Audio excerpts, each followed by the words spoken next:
Hello class, and welcome to section 11.3b, which is about circle graph. By the end of today's lesson, you will know how to create a circle graph and be able to analyze them. So a circle graph is a particular diagram that is used to compare data that is part of a whole. So it's a very visual way to see what percentage or what part of the data takes up or what part it takes up of the whole group. The percents in the graph are going to add up to 100%.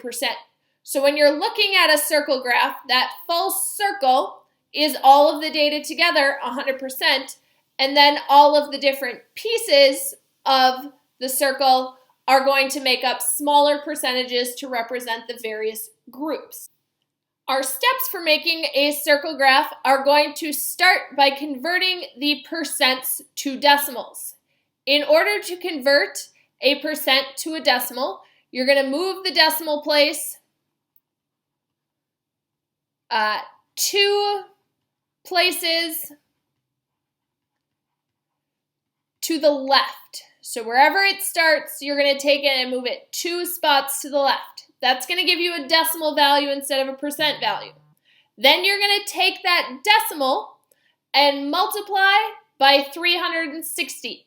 The reason we use 360 is because there are 360 degrees in a circle. Then normally what we would do is step 3 is use our protractor to draw these sections in and fill in the circle and label them. Because you are all at home right now and I don't know who has a protractor and who doesn't, we're going to skip this step 3 right now and just do these first 2 steps for the assignment. So, we are looking at here a set of data given to us as percents, and we're going to find the information about the degrees for the circle graph. So first one, we've got 54%. Our decimal would be after that 4, so we're going to move it 2 spaces to the left. So I'm going to have 0.54. And then you would multiply that by 360 degrees, and that's going to give us our first answer of 194.4 degrees. So that's how much of the circle would be taken up if we were drawing it. Then we're going to move our decimal 2 places left for this next one, which gives us 0.27.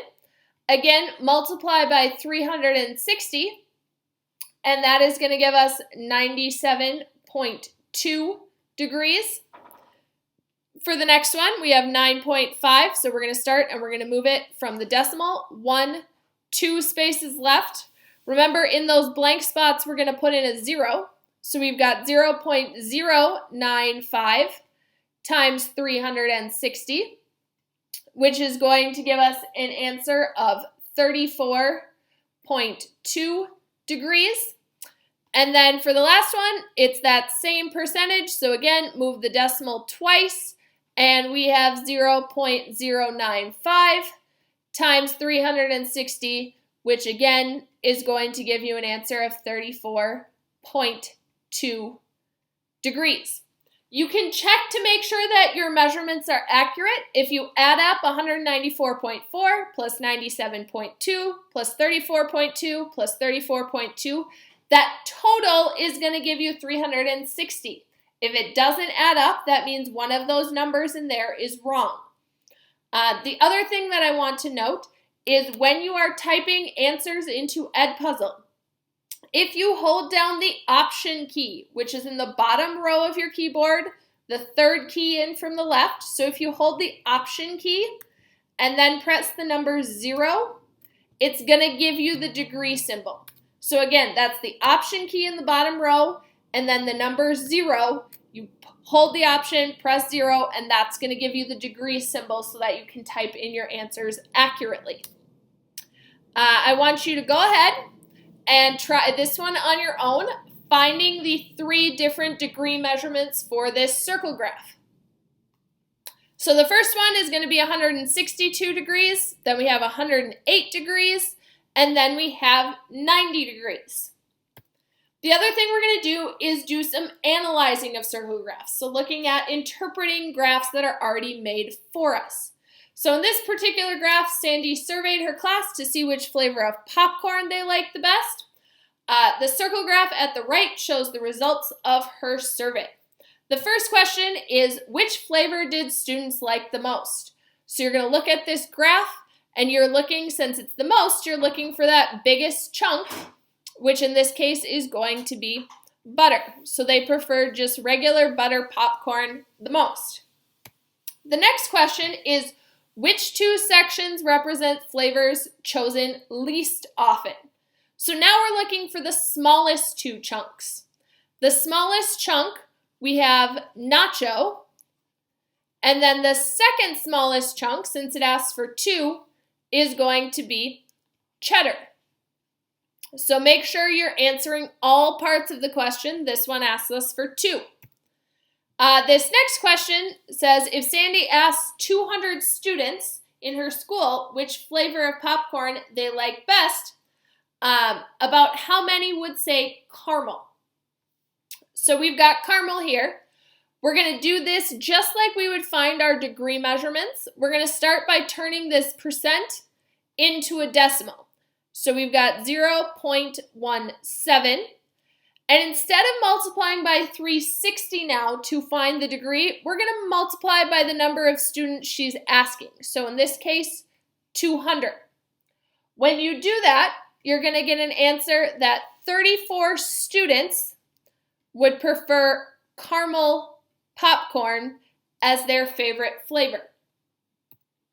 Now I'm going to give you a chance to answer some questions on your own.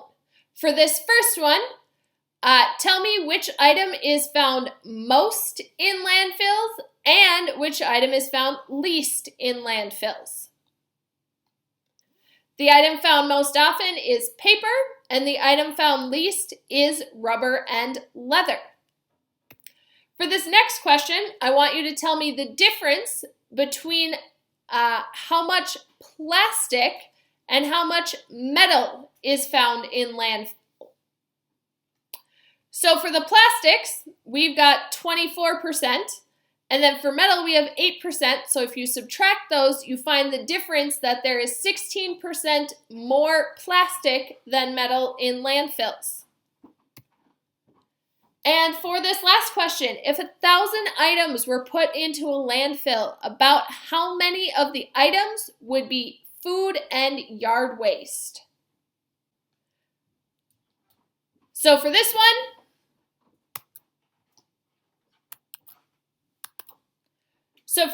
you're going to take the 11%, turn it into a decimal, so 0.11, multiply by the 1,000, and you would get 110 food and yard waste items. If you have questions about this or anything else from the lesson, please feel free to reach out and let me know.